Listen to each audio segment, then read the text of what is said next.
தீர்மானிக்கப்பட்ட திட்டம், அனுமதிக்கப்பட்ட திட்டம். இன்னைக்கு இந்த தலைப்பில் சில காரியங்களை தியானிக்கலாம். பாஸ்டர் ஜான் சாம் ஜாய்சன் அவங்களோட மெசேஜில் சண்டே சர்வீஸில் கேட்கும்போது அழகாக அவர் சொல்லி கொடுத்த ஒரு காரியம்தான் ஆண்டவர் எனக்கு எப்படி அழகாக எனக்கு புரிய வச்சாரோ அதை இன்னைக்கு உங்க கூட ஷேர் பண்ணுறேன்.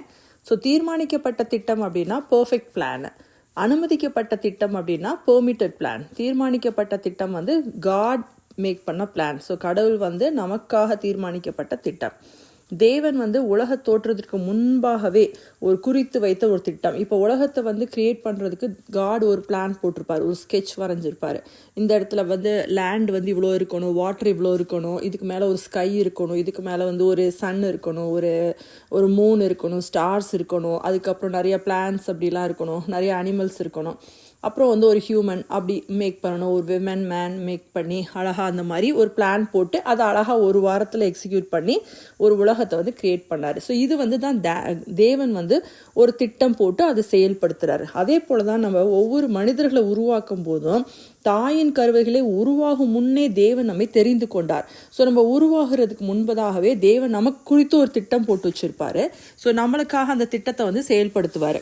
அப்போ அந்த இடத்துல வந்து எரேமியா 1:5 வாசிக்கிறோம், நான் உன்னை தாயின் வயிற்றில் உருவாக்கும் முன்னே உன்னை அறிந்தேன், நீ கர்ப்பத்திலிருந்து வெளிப்படும் முன்னே நான் உன்னை பரிசுத்தம் பண்ணி உன்னை ஜாதிகளுக்கு தீர்க்கதரிசியாக கட்டளையிட்டேன் என்று சொன்னார்.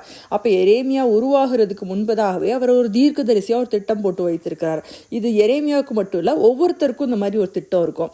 சங்கீதம் 139:16 பார்க்கிறோம், என் கருவை உம்முடைய கண்கள் கண்டது, என் அவயங்களில் ஒன்றாகிலும் இல்லாத போதே அவைகள் அனைத்தும் அவைகள் உருவேற்படும் நாட்களும் உமது புஸ்தகத்தில் எழுதியிருந்தது அப்படின்னு வாசிக்கிறோம். ஸோ எல்லார குறித்தும் காட் வந்து இப்படி ஒரு பிளான் போட்டு வச்சிருப்பாரு.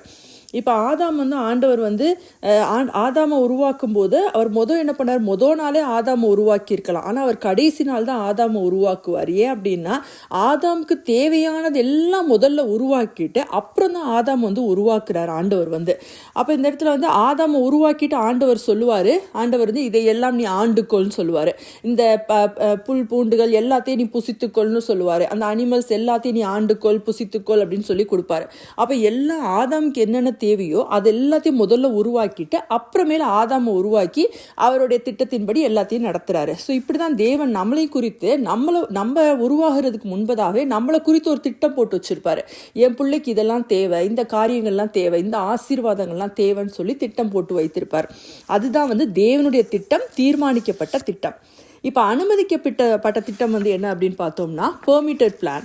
அப்போ பெர்மிட்டட் பிளான்னா நம்ம ஆசைப்படுறோம், அதனால தேவன் வந்து கொடுக்குறாரு. இப்போ தேவன் நமக்கு முன்னாடி நன்மை தீமை வச்சிருப்பாரு, மரணம் ஜீவன் வச்சிருப்பாரு, நம்மளுக்கு ஒரு சூஸ் பண்றதுக்கு ஒரு ரைட் கொடுப்பாரு, நம்மளுக்கு அதுக்கு நாலேஜ் கொடுப்பாரு, எல்லா காரியங்களையும் விளக்கி காமிப்பார், எல்லாம் சொல்லுவார். ஆனால் சூஸ் பண்றதுக்கு நம்மளுக்கு ஒரு ஆப்பர்ச்சுனிட்டி கொடுப்பாரு.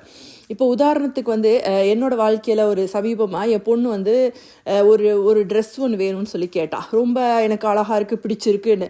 அது என்னன்னு பார்த்தா அது வந்து கருப்பு கலரில். எனக்கும் என் ஹஸ்பண்டுக்கும் பிடிக்கவே இல்லை, இது என்னமா ஒரு ட்ரெஸ் இது அப்படின்னு சொல்லி. ஆனால் என் பொண்ணுக்கு அது ரொம்ப பிடிச்சிருக்கு, ப்ளீஸ் ப்ளீஸ் ப்ளீஸ்ன்னு ரொம்ப கேட்டுக்கிட்டே இருந்தா. சரி பிள்ளை இவ்வளோ ஆசையாக கேட்குதுன்னு வாங்கி கொடுத்துட்டோம். அப்போ அதுதான் வந்து அனுமதிக்கப்பட்ட திட்டம். விருப்பம் இருக்குது, எங்களுக்கு விருப்பம் இல்லை, ஆனால் வந்து புள்ள ஆசைப்படுதேன்னு சொல்லி கொடுத்துட்டோம். அதே மாதிரி தான் தேவன் வந்து அவரோட திட்டத்தில் அது இல்லைனாலுமே நம்ம பிள்ளைங்க ஆசையை கேட்குறாங்களேன்னு சொல்லி அனுமதிச்சிருவார். அப்படி நம்ம பைபிளில் பார்க்குற கேரக்டரில் வந்து ஆபிரகாமுக்கு வந்து தீர்மானிக்கப்பட்ட திட்டம் வந்து ஈசாக்கு. ஆனால் சாராலும் ஆபிரகாமும் அந்த ஆகார அடிமை பெண்ணோட சேர்ந்து வர்ற குழந்தை வந்து இஸ்மவேல், அது வந்து அனுமதிக்கப்பட்ட திட்டம். அப்போ ஈஷாக்கு வந்து தீர்மானிக்கப்பட்ட திட்டம், தேவன் திட்டம் போட்டு வச்சிருக்காரு. ஆனால் இவங்க மனிதர்களாக இவங்களே என்ன பண்ணிட்டாங்க, இஸ்மவேல் வந்து உடால வந்து கொண்டு வந்துட்டாங்க.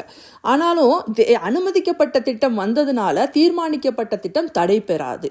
அதாவது இஸ்மவேல் வந்ததுனால ஈசாக்கு இனி வரமாட்டாரு அப்படின்றது கிடையாது. ஈசாக்கு தேவனுடைய திட்டம் கண்டிப்பாக நிறைவேறும்.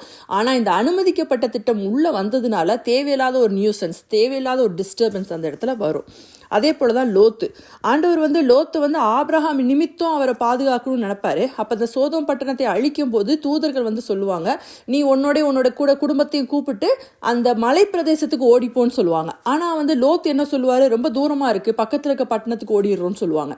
அப்பயும் தூதர் என்ன பண்ணுவாங்க, அதை சரி அனுமதிப்பாங்க, ஆனா வந்து திரும்பி பார்க்காம போன்னு சொல்லுவாங்க. ஆனா மனைவி என்ன செய்வாங்க, திரும்பி பார்த்து அந்த இடத்துல உப்பு தூணாயிடுவாங்க. ஸோ அனுமதிக்கப்பட்ட திட்டத்துக்குள்ள லோத்து போனதுனால தன் மனைவியை இழந்தார். அதுக்கப்புறம் அவர் மலை பிரதேசத்துக்கு போறாரு. மலை பிரதேசம்ன்றது வந்து தீர்மானிக்கப்பட்ட திட்டம். மறுபடியும் அங்கே போறாரு. ஆனால் அனுமதிக்கப்பட்ட திட்டம் வழியா போனதுனால மனைவியை இழந்தாரு. அந்த மலை பிரதேசத்தில் போய் பாவத்தில் விழுந்து அடுத்து அவங்க குடும்பம் அந்த சந்ததியெல்லாம் அழிந்து போனது. ஸோ இதுதான் வந்து இந்த அனுமதிக்கப்பட்ட திட்டத்துக்கும் தீர்மானிக்கப்பட்ட திட்டத்துக்கும் உள்ள வித்தியாசம்.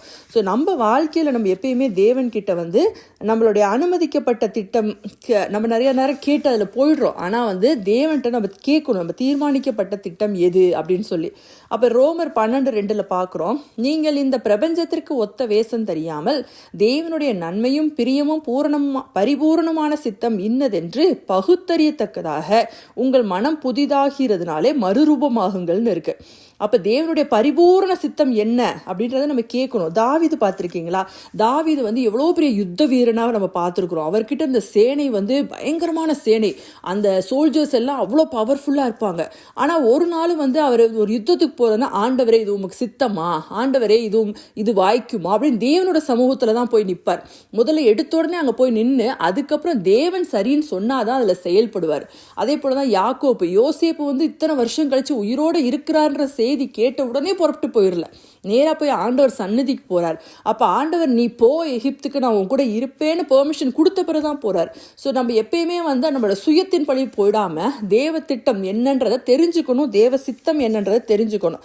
அப்போ நம்ம ஆண்டவர்கிட்ட ஜெபிக்கும் போதே, ஆண்டவரே நான் இந்த காரியத்தை செய்ய போறேன், என்னை ஆசீர்வதிங்கன்னு கேட்கக்கூடாது. நம்ம அதுக்கு பதிலாக இதை நான் செய்யலாமா, ஆண்டவர் இது உங்களுக்கு சித்தமா, இது உங்களுடைய திட்டமா அப்படின்றத நம்ம கேட்டு பழகணும். அப்போ அந்த மாதிரி தான் நம்ம தேவனுக்குள்ள வந்து தேவனுடைய திட்டத்துக்குள்ள நம்ம நிலைத்து நிற்கணும். நம்ம பிள்ளைகளோட வாழ்க்கையிலையும் சரி, நம்ம வாழ்க்கையிலையும் நம்ம எப்பயுமே வந்து தேவ திட்டம் நிறைவேறணும். தேவன் அவங்களுக்குன்னு குறித்திருக்கிறத சித்தத்தை நிறைவேற்றணும். தேவன் அவங்க வாழ்க்கையில செய்ய நினைத்ததை ஒருவரும் தடை செய்ய முடியாதுன்னு நம்ம பார்த்துருக்குறோம்.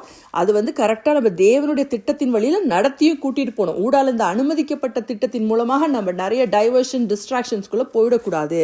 இது நம்ம வாழ்க்கையில் எப்பயுமே ப்ராக்டிஸ் பண்ணி பார்க்கணும். ஓகே, இதுதான் வந்து தேவனுடைய தீர்மானிக்கப்பட்ட திட்டத்துக்கும் அனுமதிக்கப்பட்ட திட்டத்துக்கும் உள்ள வித்தியாசம். இது உங்களுக்கு ஆசீர்வாதமாக இருக்கும் நம்புகிறேன். ப்ராக்டிஸ் பண்ணி பாருங்கள். God bless you all.